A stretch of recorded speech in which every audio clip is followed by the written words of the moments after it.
There's so many things now that I see where Peter Marietta was like, that's weird. That'll be funny. But I love it. Let's put that in. I love his weird little. I love people that have these like weird little like. Not little, but like weird creative brains. I love them. There was also a lot of banter between Alex and Justin being mean to each other in this episode, even though they're forming a band where, by the way, siblings and bands is a very successful thing. Yeah. There's so many bands that are siblings.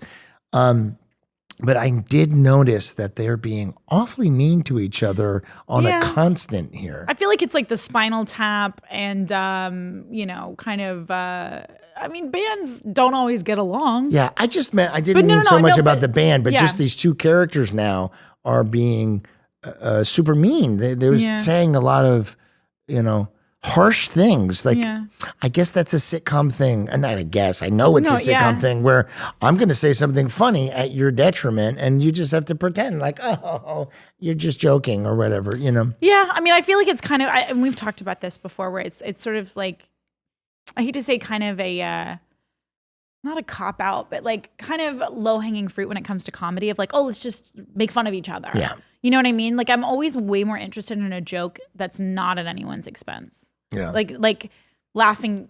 I know this sounds like very kumbaya of me, but like laughing together at something or laughing mutually rather than like laughing at someone. And it also makes it difficult as an actor. Like we're supposed to be best friends or these are supposed to be siblings. You talk all the time. You're like, Alex is terrible to Harper. I'm like, kind of, yeah. Well, I guess it's different with a best friend than it is with a brother or sister or sibling. True. You do get, my brothers and I had fights all the time, That's kind of the nice thing. I've always been jealous of dudes when they get in fights because you just beat the shit out of each other and then you're good. With girls, it's like mental warfare. We never had broken bones, but there was a lot of broken furniture.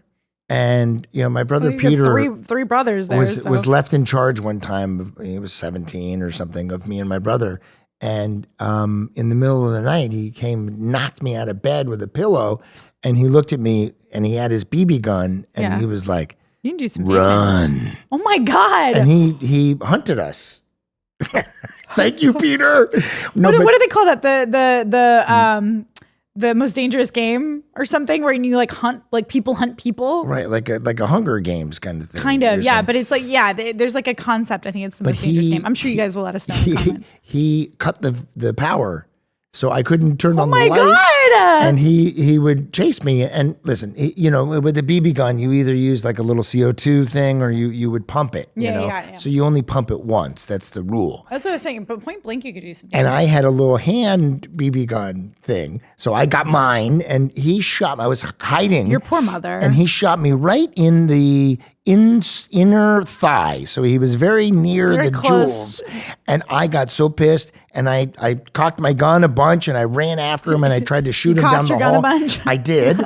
And then I shot this light fixture that a little BB went into it. And we didn't want to get in trouble. Sure. So we just moved the light fixture so that you couldn't see the hole.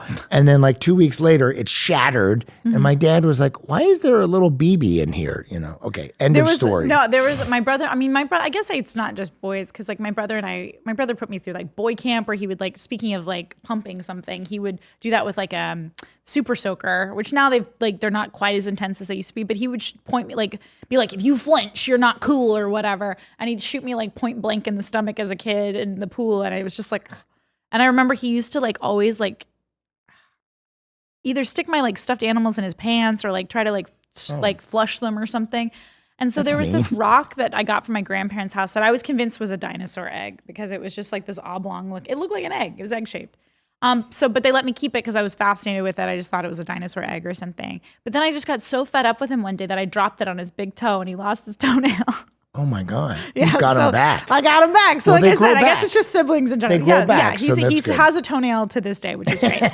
All right. So we were at the substation. We found out about the Italian buckaroo. Alex finds Justin in the loft and tries to apologize to him, but she's also really bad at it. She's like, remember that time I apologized to you? Right. And then we do a reference later to that. Yes, we do a callback to it. But it's important for them to chase their dreams while they're young, inspired by Jerry not chasing his dream to be a bull rider. So, which I thought actually was kind of sweet. I did too. Where Fred Willard was telling her that wasn't ultimately my dream, and that I sacrificed for the family by opening the sub shop and also giving up all my powers to my brother. Boy, Jerry Russo's not a bright person.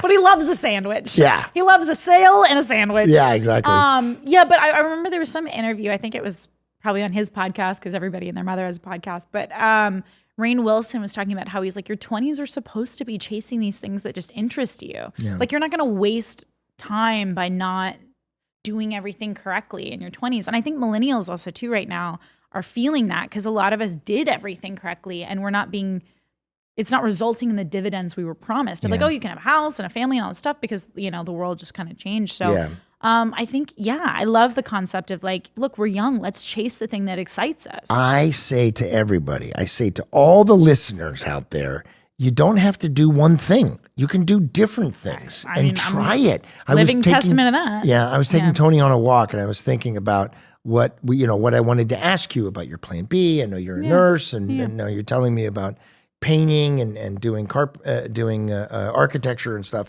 But I don't think there should be one thing that we do. I wish that when I was younger, I branched out a little more and I tried some other things rather than I'm going to be. I am. I opened a cafe. I wrote a script.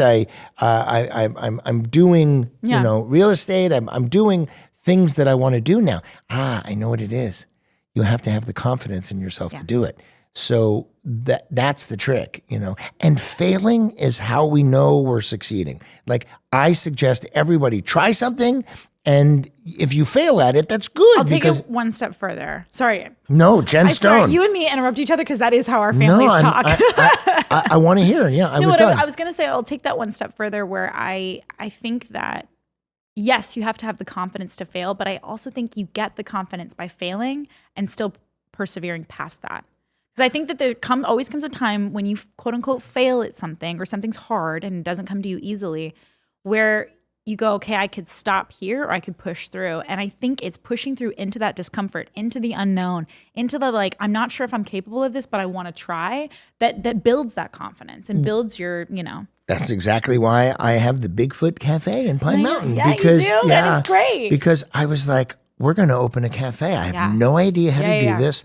And my whole thought process, because I did produce the scripted podcast, Grandma for President, and I didn't know how to produce that. But we just were like, okay, we have the script. We got to get a place where we're going to record them. We have to do auditions with the people and the acting. And so it just is problem solving. So that's what, hey, we need to find a space. We need a coffee machine. We need this. We need a refrigerator. Oh, that's broken. Let's fix it. You know? Yeah. And I really do want everyone to try something. If there's anything that I can do for this episode, it's you guys get out there, try something, and it's okay to fail.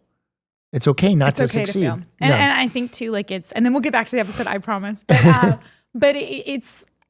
I agree. I think that's a really good thing to take away from this episode. Even though it's Disney trying to do the Selena music thing, like the nice thing about this is the exploration of being young and even if you're not young, like age is relative. Age is, I feel like, a mindset to a certain extent.